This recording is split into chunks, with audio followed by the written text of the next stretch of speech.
Yes, get ready for the legal dictation containing 480 words at the speed of 80 words per minute with fluctuation. 30 seconds. Start.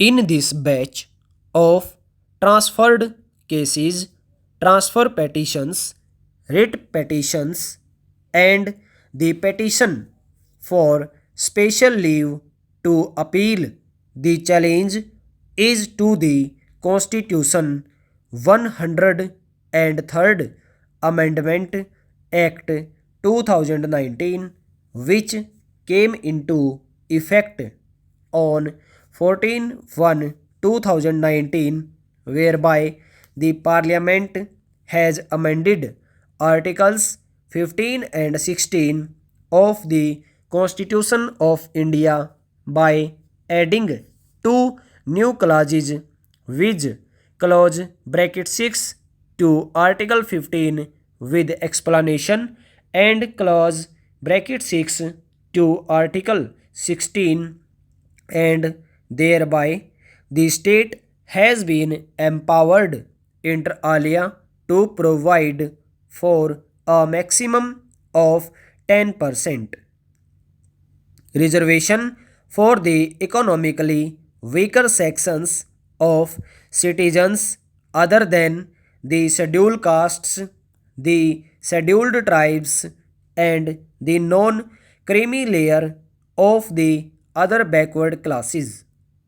At the outset, it needs to be stated that the amendment in question does not mandate but enables reservation for EWS and prescribes a ceiling limit of 10%. In a very brief outline of the forthcoming discussion, it could be noticed that the challenge to the amendment in question is premised essentially on threefold grounds.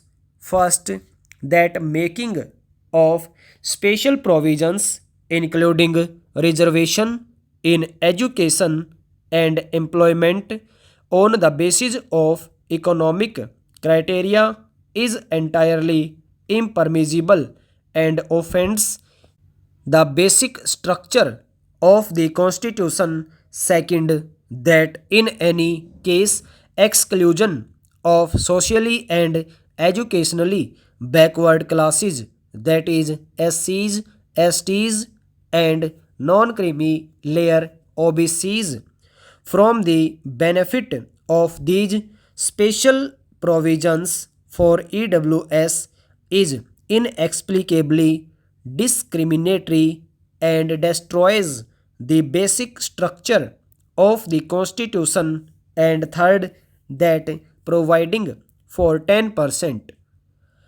additional reservation directly breaches the 50% ceiling of reservations already settled by the decisions of this court, and hence results in unacceptable abrogation of the Equality Code, which again destroys the basic structure of the Constitution. Per contra, it is maintained on behalf of the sides opposing this challenge that the amendment in question, empowering the state to make special provisions for the economically weaker sections of citizens, is squarely within the four corners of the Constitution of India.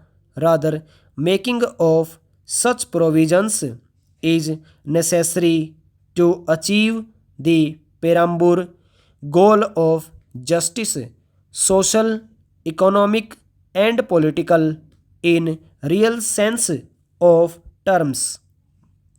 It is also asserted that there is no discrimination in relation to the classes that are excluded from EWS for the simple reason that the existing special provisions of affirmative action in their relation continue to remain in operation.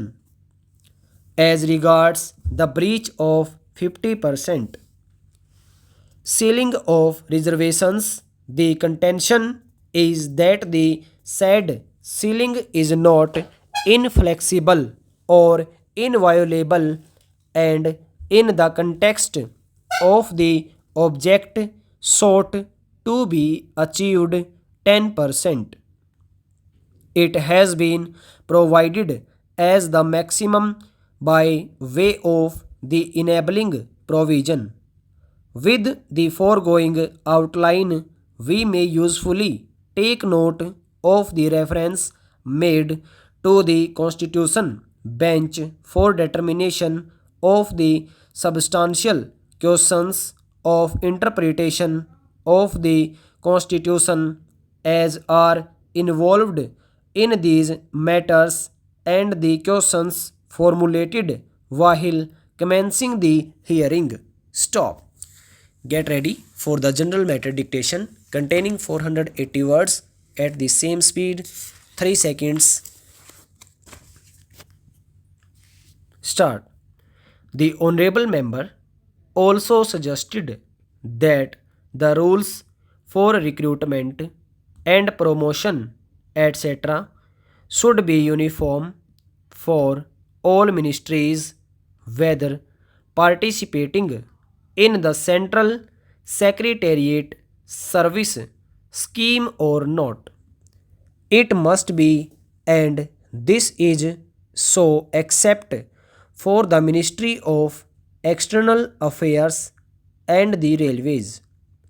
These have different rules, but these rules are very much similar and there is not much difference. But because these persons are recruited for different purposes and by different agencies, they are separate. Therefore, his purpose in saying that there should be uniformity is almost carried out. The only difference is that the Ministry of Home Affairs does not control the services in these two ministries. Then, sir, questions were raised about backward areas and the backward states, and also about the city of Calcutta. If the budget is properly scrutinized, it would be found that assistance is provided for the states, particularly the backward states, and the Finance Commission, which assesses the overall requirements of the states, takes this into consideration and makes its recommendations, which are carried out every time the Finance Commission's recommendations are received, and they are received periodically according to the Constitution. Sir, I would like to give the total amount paid to the states on this account. The main objective of planning is to create conditions in which living standards are raised in a sufficiently reasonable level, and all citizens are given full and equal opportunity for growth and service. The plans seek to provide a balanced emphasis on increase in production and employment. The development plans are thus accepted as the means for ensuring equitable development in the field of social services. There is no reason to suppose that the needs of the less fortunate or prosperous states are being neglected. But it would not be proper to expect that all these differences could be wiped out now immediately. It must be seen whether we are going towards that very end or not. We are deliberately going towards that end, and we hope and trust that in course of time these inequalities would be wiped out, if not completely wiped out, at any rate they would be lessened. My honorable friend complained about inadequate provision included in the plan for meeting the growing requirements of the city of Calcutta, where even the basic services like water supply, sewage disposal, and drainage were not being augmented, and that the central government was not enthusiastic about solving these difficulties. But whether the raising of the direct taxation levels will in any way mitigate unemployment is a question that should be considered.